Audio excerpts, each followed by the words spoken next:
Good evening, welcome to the news update on Thursday, May 16, 2024. My name is First Galaxy Australian.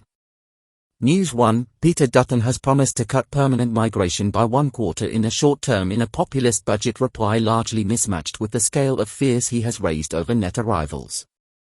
On Thursday, the opposition leader called for a crackdown on crime, including creating new offences for causing an intimate partner or family member to fear for their safety, tracking them, or engaging in coercive behaviours, and posting criminal acts online.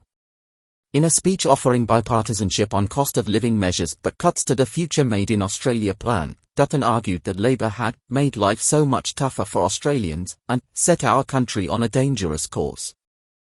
News 2, a Labor politician who criticised the actions of New South Wales police officers towards pro-Palestinian protesters has been sacked from his role as Parliamentary Secretary by the Premier, Chris Minns. Minns took aim at the comments made by the Upper House MP Anthony D'Adam, saying that D'Adam had never raised his concerns about the Police Commissioner, Karen Webb, and officers before making his speech in Parliament on Wednesday night. The Parliamentary Secretary for Youth Justice, D'Adam, told the Parliament that police had used fear and intimidation on 3 protesters who were arrested at a die-in event in March in the Sydney CBD. In this case, the police failed to distinguish between real violence and pretend violence, between real harm and actions that are harmless, he said. D'Adam attended the March event. "We will not be intimidated, especially when we are trying to stop a genocide," he told the House. Anytime police officers resort to the use of force against non-violent protesters, they violate these principles and undermine the consent and respect necessary for the police to do their job. He also said police officers' actions had made a liar of the Commissioner, who had defended the way her officers had behaved. News 3, NRL Chief Executive Andrew Abdo said it was very disappointing to hear reports of an allegation of rape by a player, as the code prepares to break a crowd record for the first game of the Women's State of Origin series. 9 reported on Wednesday evening that a Queensland-based NRL player had been accused of rape, with police launching an investigation. The player cannot be named for legal reasons. The Queensland Police Service is investigating a sexual assault complaint relating to an incident on the Gold Coast on Tuesday, May 14, 2024. Investigations into this matter are ongoing, police said in a statement on Thursday. News 4. It was a lovely spring afternoon in Liverpool. The sun was out, the temperature was high, and around Anfield so were spirits. There were smiles and laughter among the thousands in the nearby streets, cafes and pubs that they carried into the stadium, where soon there were also chants and songs from the masses, rising to a pitch during an enthralling encounter with Tottenham the hosts ultimately won. All in all, a great day, and, being among it, the very real sense that this, then, is what the 5th stage of grief looks like.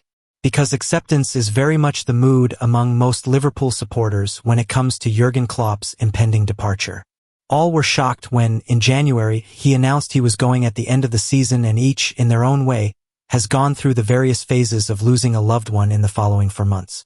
It has been tough, but it's safe to say that collective emotions have centered on recognizing that Klopp wasn't kidding when he said he was running out of energy. Okay guys, it's time to commercial break. We'll be right back.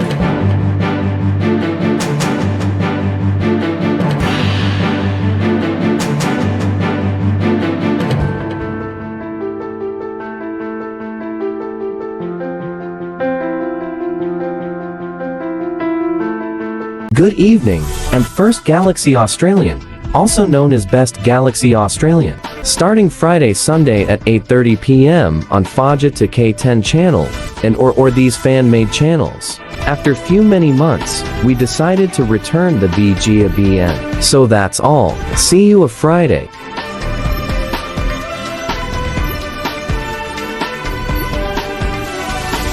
Good evening, I am James Wandens.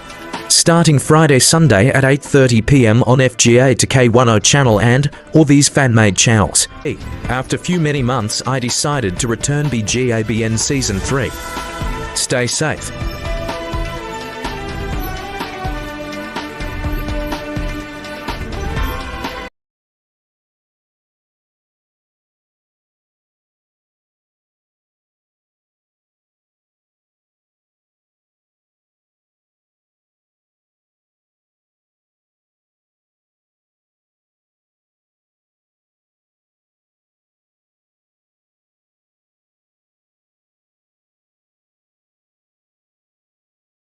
News 5.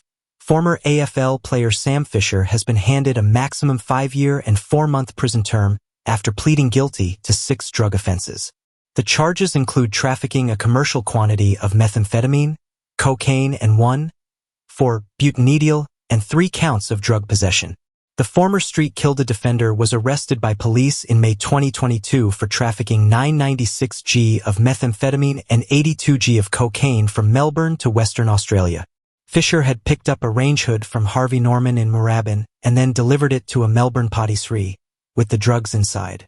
Police intercepted the package on April 20th and found 2 hidden parcels containing the drugs inside the range hood. Fisher spent 48 days in prison after he was arrested and was then bailed to a rehabilitation center where he spent 105 days. News 6. Football in Albania is a national obsession. Yet between the late 1960s and Stalinism's slow, lingering death in 1991, it became more than mere fixation.